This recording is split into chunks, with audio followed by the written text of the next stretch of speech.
Don't you know that not littering is one of the easiest ways to help save the planet? Who are you? Captain Planet! Who? These videos are not for children.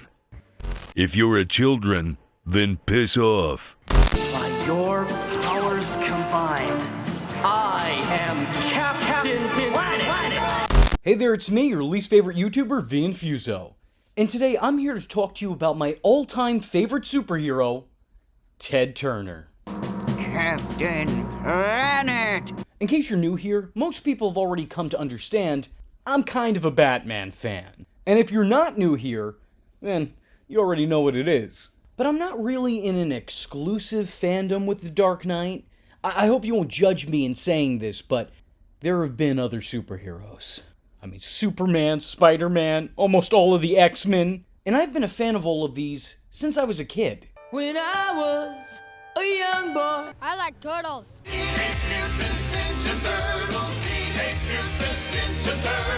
But one name that probably stands out just a wee bit is the Captain. And I'm not talking about Captain America, or Captain Marvel, or Captain Crunch. I'm talking about Captain Motherfucking Planet! Captain Planet had an environmentally friendly message. You're not supposed to destroy this forest. I have the power to do what I want. Essentially, the whole cartoon was basically propaganda for kids.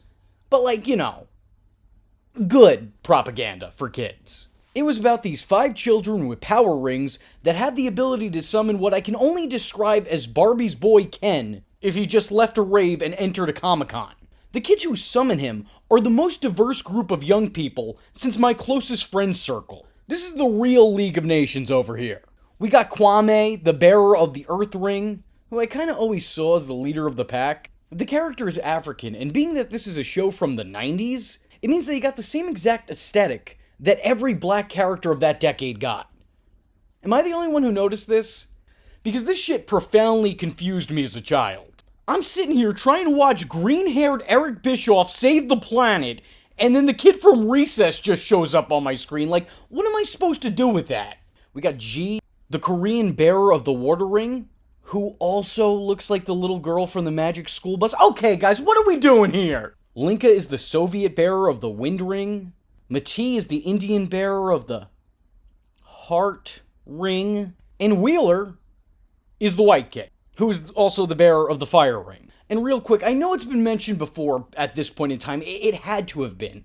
But yo, f*** Captain Planet. He really deadass gave these 4 kids abilities beyond their responsibility. And then he gave this one kid the ability of heart. Yeah, a lot of good that'll do in a fight. The rest of the Planeteers are earth, fire, water, and airbenders, and this one dude, well, he just has a lot of heart. Does that ring really do anything? Is it actually powerful? I doubt it. Might as well just given the kid a ring pop and told him he has powers. What were you doing? You just trying to make him feel like he's part of the team? What, was he the G-baby of the group? It's like when my kid's sister wanted to play video games with me, so I'd pretend I plugged in her controller and just watched her press buttons and have the time of her life doing absolutely nothing. You may have meant well, but it's just not right. This poor kid's gonna step up to the eco-villains, and they're gonna wash the floor with him. Which I imagine the Planeteers would actually like to happen because, you know, they're all about cleaning up the environment. Yo, I'm actually kind of lying here because if you pay attention to the show, heart is probably the most up power. For some reason, heart is actually whatever the the writers feel like making it from episode to episode. And in an episode or two, it is literal mind control.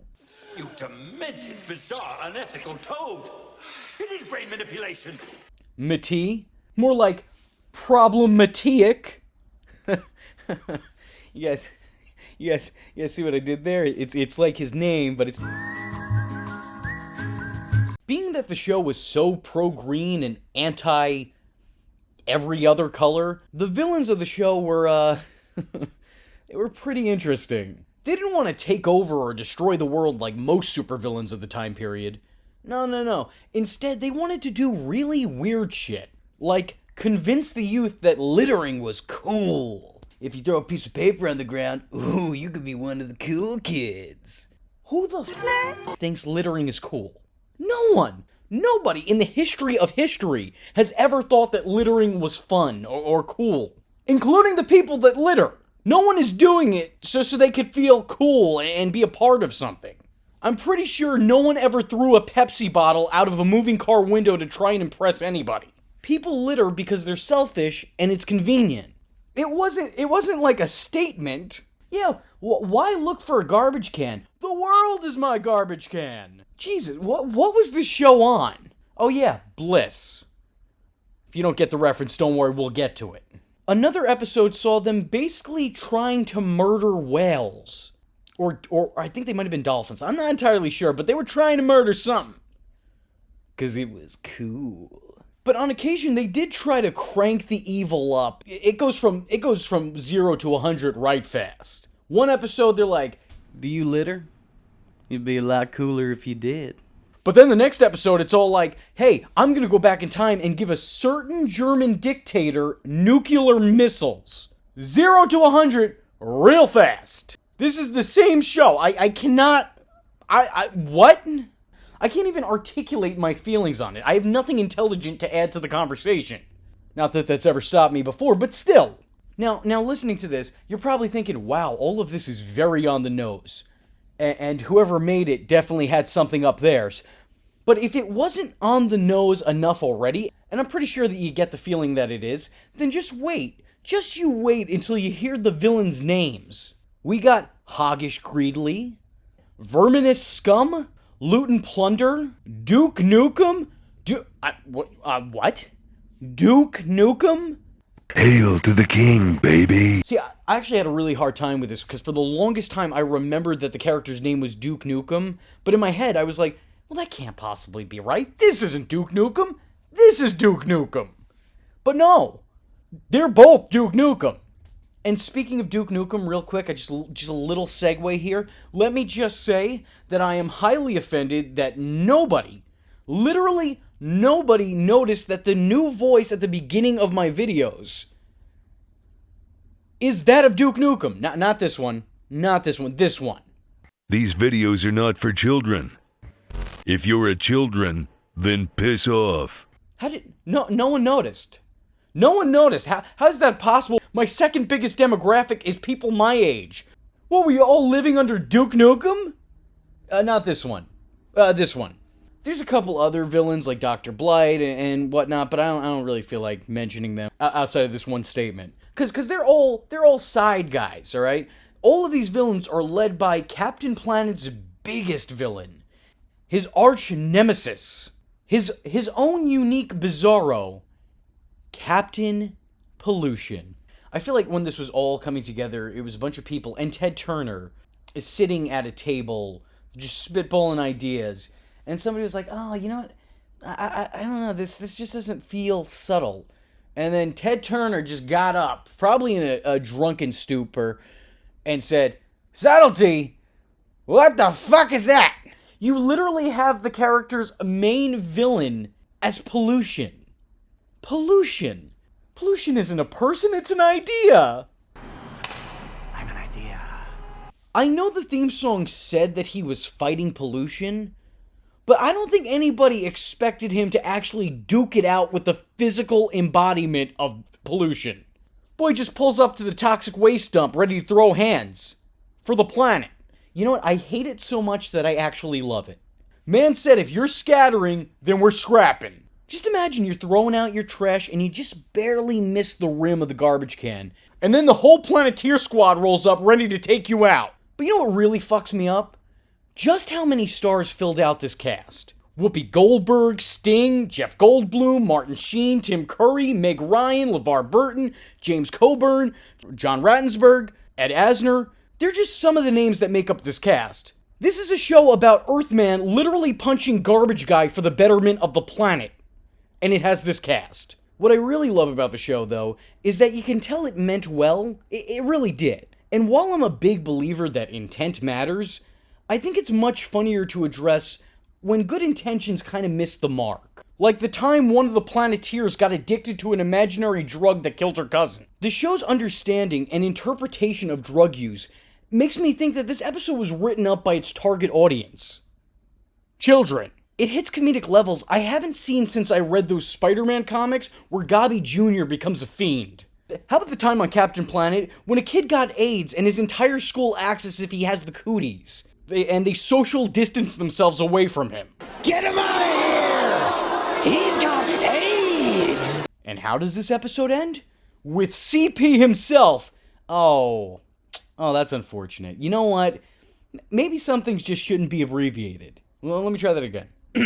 Well, with Captain Planet himself outing his status in front of a gymnasium of his closest peers.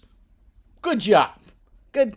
Thumbs up. But then again, what should I expect from a production company that proudly calls themselves Dick? Throughout the show's run, Wheeler hits on Linka, sometimes pretty aggressively, and she continually rejects his advances time and time again. Guy almost gives Pepe Le Pew a run for his money. But you can't keep a nice guy down, because he just persists and persists and persists, until eventually she winds up giving in. So let me ask you here, Captain, if that is your real name. For all of the lessons and morals you tried to instill into an entire generation of kids, you couldn't take Wheels aside and explain to him once that no means no? I mean, that seems like something you might want to teach early on. That's like an episode 2, episode 3 type of moral. At least episode 6 or 7. I don't know. You want to get that out of the way early on. If you've never watched Captain Planet, then you are truly missing out. It is some of the most unintentional hilarity you can see in 22 minutes. It got the message across, but that's mainly because it was so ham-fisted. So ham-fisted, in fact, that they might as well have crumpled up the lesson plan and literally hammer-fisted the audience in the face with it. Anyway, with that being said, I was your least favorite YouTuber, Infuso. You all are the Degenerates, and I thank you for watching. And before I go, just remember, the power is yours. Hope to see you in the next one. I am vengeance. I am the night, and that was V Infuso.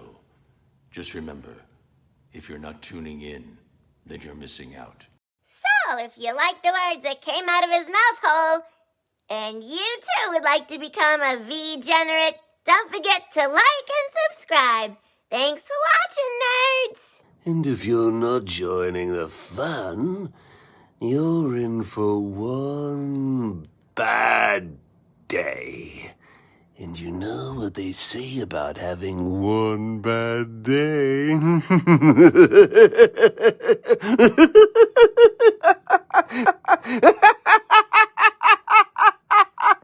Catch him next time. Same bad time.